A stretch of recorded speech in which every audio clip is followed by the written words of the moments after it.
Welcome to Career Tools. This is Wendy. And this is Amanda. Today's cast, How to Demonstrate Meeting Engagement, Video Conferencing Edition. The questions this cast answers are, how can I demonstrate engagement during video calls? What can I do to stay engaged during meetings? And why does it matter that I'm on camera during meetings? If you want answers to these questions and more, keep listening. We know it's cold, but we love Canada.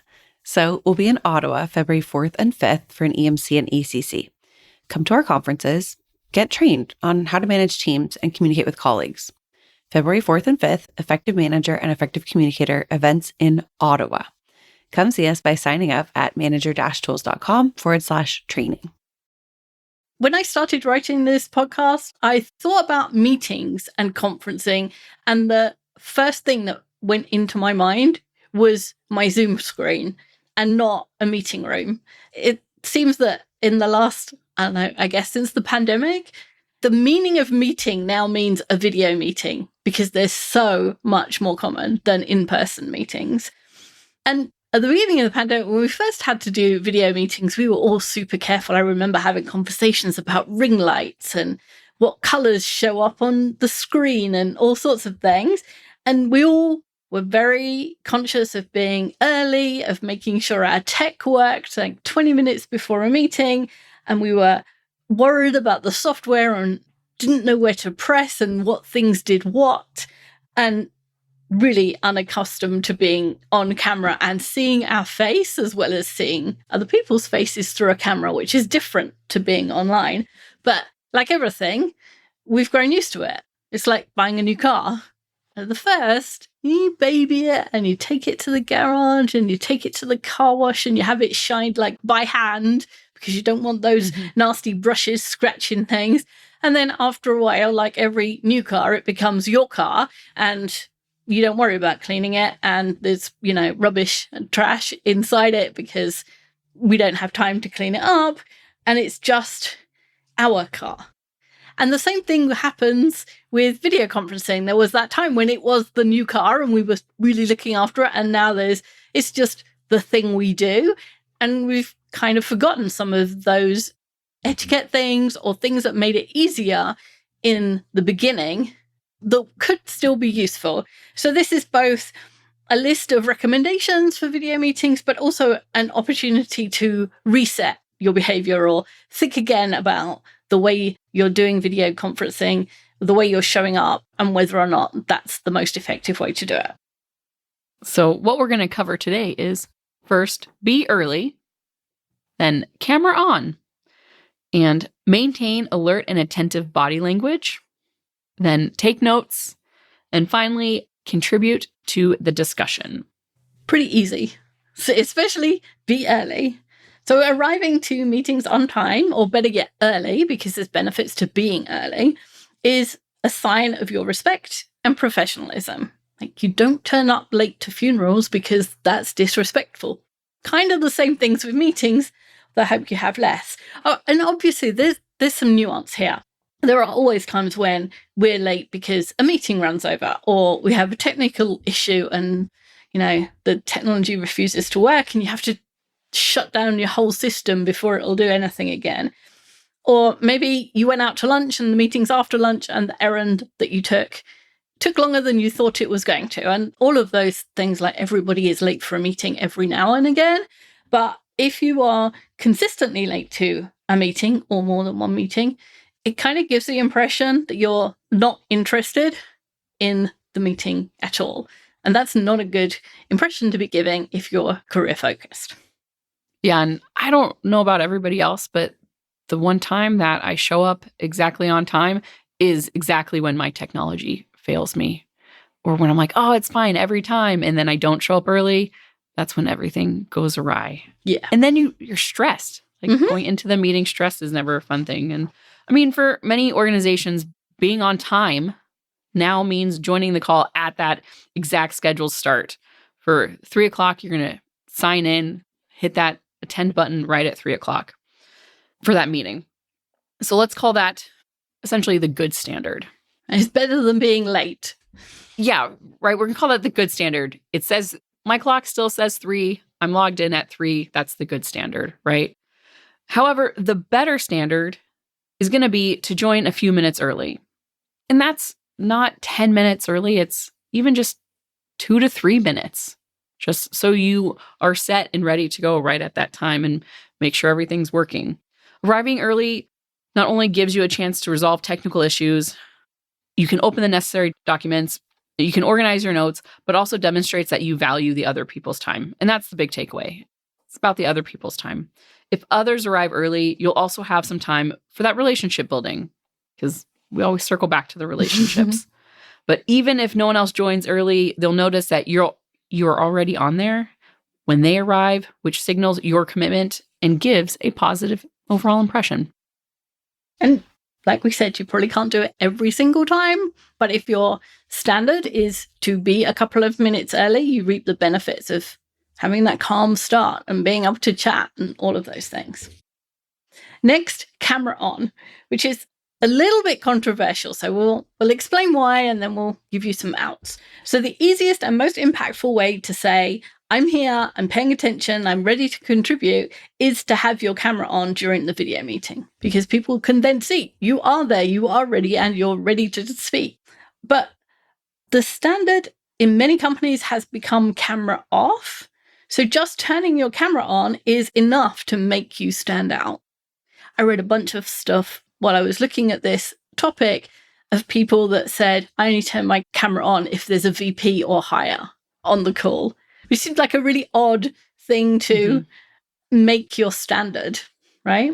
But if you want to demonstrate that you're enthusiastic, then have your camera on as much as possible. And there are always some valid reasons to have your camera off. And for some examples, something in the background would be distracting to other meeting participants. Like maybe there's something that catches the camera and you need to shut it off. The camera usage is affecting the connection quality, which is essentially causing lag and impacting the rest of the meeting, or impacting your ability to participate in the meeting. There's an unannounced meeting and you're not dressed appropriately. One of those ad hoc meetings, the late addition that maybe you were just getting back from an errand or something that you're not quite ready for. Yeah, if there's a planned meeting, we'd hope you were dressed appropriately. But sometimes somebody just pings you. I think of it, the emergency meeting that happens 30 minutes before you're technically ready to be at your desk in the morning. Yes, you're like, yes, I can be there, but... but you can't see me. I don't want you to see me. Yeah. My hair is still in a towel, right? It's a big all-hands type meeting where multiple cameras would be distracting. So when you have hundreds of people on a call, having those cameras on can be distracting. So use your best judgment, but know that people that are presenting in meetings appreciate your camera on, and you do stand out. And it's so much easier to make those connections, because if long-term you want to go farther in your career, it's about the connections in those relationships. And people always say it's nice to put a face to a name. And if you're not ever on camera, then people don't put your face to your name. And so they don't know who you are as well when perhaps your name is floated for a promotion. So those are all good reasons to have the camera off for a single meeting, potentially, but not for it to be your general rule. So we want your general rule to be, I'm on camera. Because apart from anything, your nonverbal behaviors can be seen when you're on camera. Things like nodding and smiling, the things that make a meeting feel congenial and collaborative and connected. All of those non-verbal behaviors are hidden if you're not on the camera. It's also a way to express respect for your colleagues. Like, you're showing up in a way that you would for an in-person meeting, because what they're delivering is the same information. What they're trying to get out of that meeting, if they're presenting, is the same as in an in-person meeting. So why would you not, as far as you can, simulate the in-person engagement that you would show? And if you have legitimate reasons to keep your camera off for a specific meeting, share them with whoever is presenting, or it depends who the meeting's with. If it's your team, you might feel comfortable saying, I went to the doctor's, they ran late, I'm not dressed, I'm going to leave my camera off this time. If it's a more serious meeting, you might just want to tell the meeting person, the leader of the meeting, hey, I'm not going to be on camera this time. I had an issue at home. But it gives the transparency and it improves trust that you're not just turning your camera off because you don't want to be in this meeting and you're not enthusiastic about it. There is a reason. Can you be respectful, engaged, present, and invested without your camera on? Of course. We know that. But turning the camera on achieves the communication of all of that with barely any effort. So have your camera on. So you just naturally show that communication, that engagement, that you would have to be more, I would feel like, intentional if your camera was off, like chatting more in the Slack or the channel, because no one can see what you're doing, right? To show engagement instead of just nodding and smiling and being there. And next, now you're on camera, people can see you. We want to have alert and attentive body language. There used to be a thing that said, be alert, your country needs alerts. Every time I see the word alert, it makes me giggle. I don't know, it's like the 50s or 60s. It's something my dad used to say. But anyway, your country needs alerts. But on video calls, your body language is the major factor in demonstrating attentiveness, just like it is in an in-person meeting. So first of all, sit up straight rather than slouching or leaning back. And if you have a chair, an office chair with a tilt, if you turn the tilt off so that you have like a solid back, like that doesn't disappear from you when you lean back, that makes it easier because you can feel that you're sitting up. And if you make sure that the back of the chair is against your back, right from the top, like from the seat all the way up to sort of as far as it goes, like usually your shoulders, you know you're sitting up, you can feel it, and then you can relax it against the back and you won't disappear as long as that tilt is gone. It's a nice, easy way to, like, am I sitting up? Yes, I must be, because I can feel the back of the chair. Mm-hmm. And it's easier to let your posture slide when you're at home. In an in-person meeting, you probably wouldn't rest your head on your hands, but we've all seen plenty of people do that on video. There's something comforting about being at home that you can just let it slide a little bit more. And then when you catch yourself on camera, you're like, oh no, I need to sit up. But in a conference room, you're sitting up. And also, I would say posture helps with just being alert. The more you sit up, the more attention you have to what's going on. If you are slouching and putting your hand and resting it, you're more likely to close your eyes. Not that you mean to, right? We're not saying anyone's doing it on purpose, but good posture forces you to be more alert in the situation. So sitting up, but just be aware of that. And if your camera's on, you can see what you're doing and what other people are also seeing. Exactly. Sometimes I turn it off so that I can't see my own image, especially for long meetings. I find that very hard. But having it on is an advantage because you can see what everyone else can see, and it will catch your eye when you start to slouch or whatever. And while you have that image on, just make sure you're in the middle of the frame and not so far away that it's hard to see you, and not so close that only your face is there, because both are uncomfortable for meeting participants. What we're trying to simulate is like the natural amount of space that we leave between ourselves when we're in a conversation. And we don't have conversations with people on the other side of the room. Like, we don't yell at people across the room in general. And we don't have conversations when we're sort of very, very close together, not family. So we're trying to make it seem like it's the same sort of distance that it would be in an in-person meeting. With your camera on, make sure you make eye contact. When you are speaking, look into the camera to help simulate eye contact. When listening, focus on the screen rather than letting your eyes wander. How I like to do this is whoever's talking, I make sure is in the middle top right by my video. So when I'm watching them, my camera is catching my eye contact so they know. Because it's really obvious if you're looking down in your corner, even though you might be watching the person, it's kind of an easy way to kind of fix your eye gaze. And so just keep in mind that if you're looking around the room or you're flipping through those browser tabs, it's definitely more obvious than you think. Everybody thinks they can't be seen. It's like some cone of invisibility that you think is there. It's not there. Just like you can tell other people are not paying attention, they can tell you're not paying attention too, right? Yeah. Welcome to the renewed energy that comes with the new year. The market is heating up, and Manager Tools is here to help you make the most of the motivation you've got for new career changes. Our interviewing series has helped thousands land their dream jobs, and it can help you too. From making a good first impression all the way through how to handle an offer. The interviewing series is your step-by-step guide covering the entire process of interviewing in over 60 podcasts, over 20 videos, and a full written library. Let us help you land your next job by becoming a Career Tools licensee today. Visit us online at manager-tools.com/licenses to learn more about becoming a Career Tools licensee. Next, practice your facial expressions, which sounds really weird. It's like, oh, I'm going to go to acting school. But your facial expressions communicate more than you realize, even when you're not thinking about them.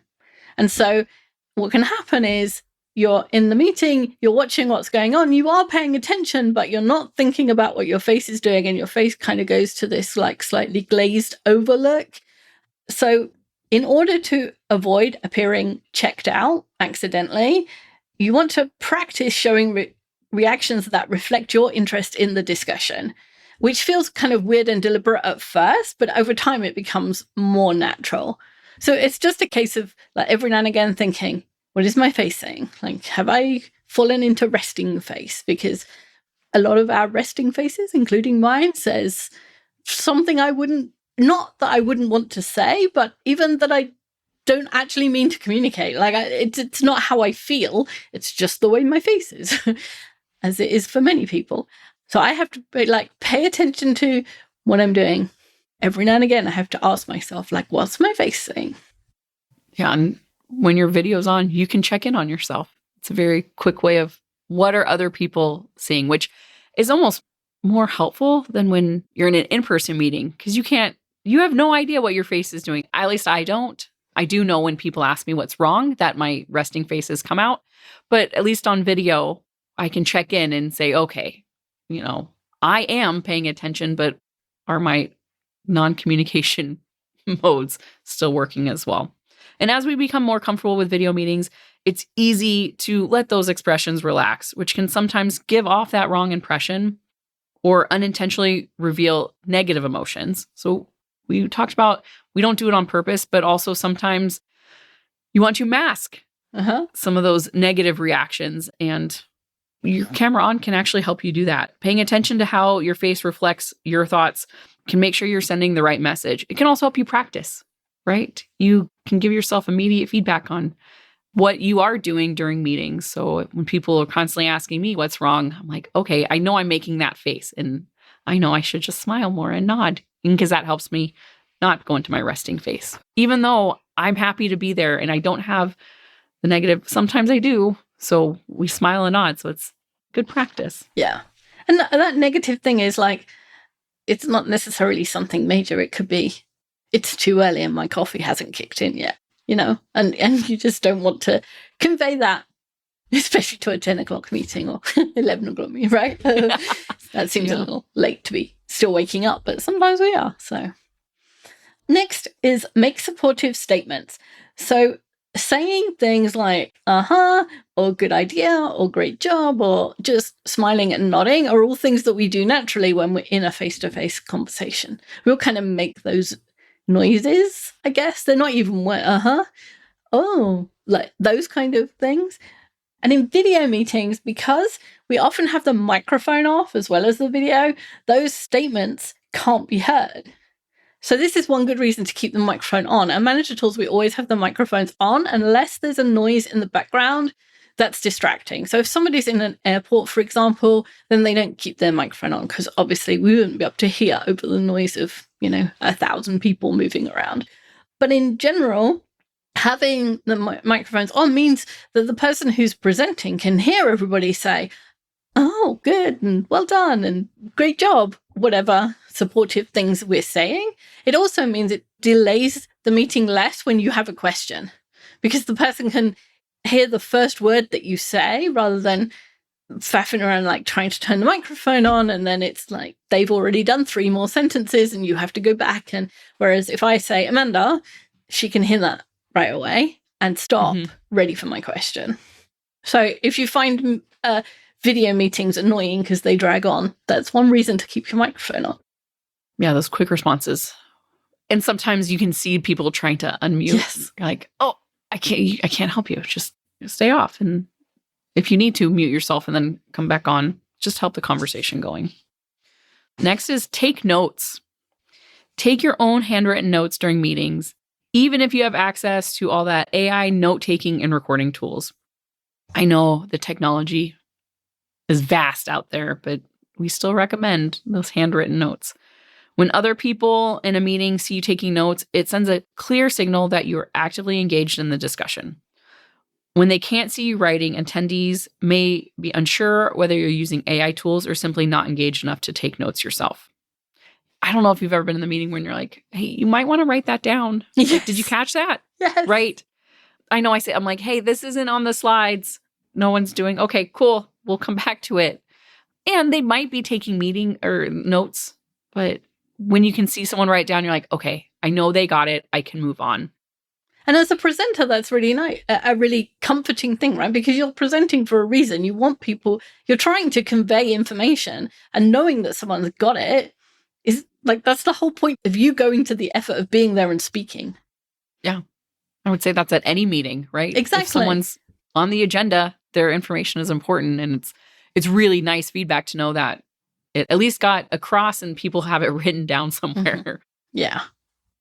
And we know that many of you like to type your notes. So we're going to give you one more plug for handwritten notes. So first, writing by hand helps you retain information better. That's science has been testing that forever. And I guess since typewriters were invented, they've been testing that. And every time they test it, people who handwrite their notes retain the information. But secondly, I saw some new research on handwritten notes that shows that there's a significant increase in brain activity when you handwrite, because you're having to control your hands in a different way and you're having to form the letters, and it alerts all these different parts of your brain in a way that typing doesn't.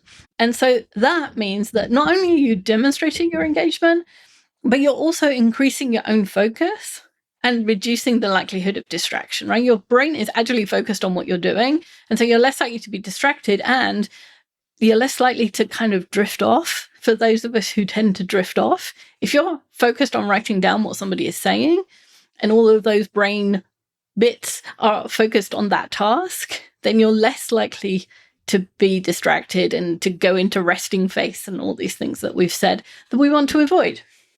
Lastly, let's talk about contributing to the discussion. Obviously, the clearest signal that you could send that you're paying attention is to actually contribute to the discussion and take part in it. The person who is asked a question and just looks blank before saying, I'm sorry, can you repeat that? Is definitely not who everyone has assumed is engaged, even if they have their camera on. So it's easy to be engaged with your camera on, but you also have to contribute so people know that you're actively engaged. So don't be that person. And don't worry too much about speaking over someone else, because that's kind of what happens in video meetings, and everybody's sort of got used to that 2 people will speak at the same time and one will go, someone will say, no, you go first or whatever. And so it would be better to demonstrate your engagement by speaking and speaking over someone else than by not speaking and not saying anything during the entire meeting. Other people in the meeting either think, why were you there? Because clearly you didn't bring any value, or you weren't engaged, or you didn't have any thoughts, or you didn't want to contribute. None of which are good for you if you're career focused. And if you don't have something to add, then you can ask for clarification, like, oh, does X mean Y? Or did you mean this by what you just said? Or you could just support other people's points and say, I agree with Jim. And at least the people in the meeting have heard your voice. Because there's lots of people who will go through meetings like for a whole year and not say a word. And when their names are floated at the end of the year for performance reviews and promotions, the other people, more senior people potentially, are like, I don't know who that person is, or I've never heard her say anything. Like, does she speak? Which is not fair, because that's probably not your performance, but it's how they judge, because that's where they've seen you and that's where they've expected to see your engagement. So when I was writing this, the phrase actions have consequences was the one that came to mind, which many people find reasons to stay off camera or remain on mute or multitask during meetings. But I saw a survey that said 92% of US executives surveyed believe that employees who frequently stay on mute or leave their cameras off during virtual meetings likely don't have a long-term future at the company. And that might be your team's culture. It might be you have reasons for not wanting to be on camera, which is fine, but actions have consequences. And the consequence may be, if one of those executives is asked about your future with the company, they don't see it. And even more, 43% of the people that were asked suspected that the employees were distracted, that they were browsing the internet, that they were using social media, that they were texting, that they were doing something else. And again, that's not necessarily fair, because just because you've got the camera off doesn't mean you're doing something else. But they can make assumptions because they don't have any evidence to the contrary. So whether this guidance is new to you or serves as a reminder of professional video meeting etiquette, we all go to so many meetings in a week. We have plenty of opportunity to demonstrate our commitment to the team and encourage collaboration and cooperation with our fellow team members. Thanks, Amanda. Thanks, Wendy. Thanks, everyone. That's all for this week. Join us next week as we cover a new topic. Bye.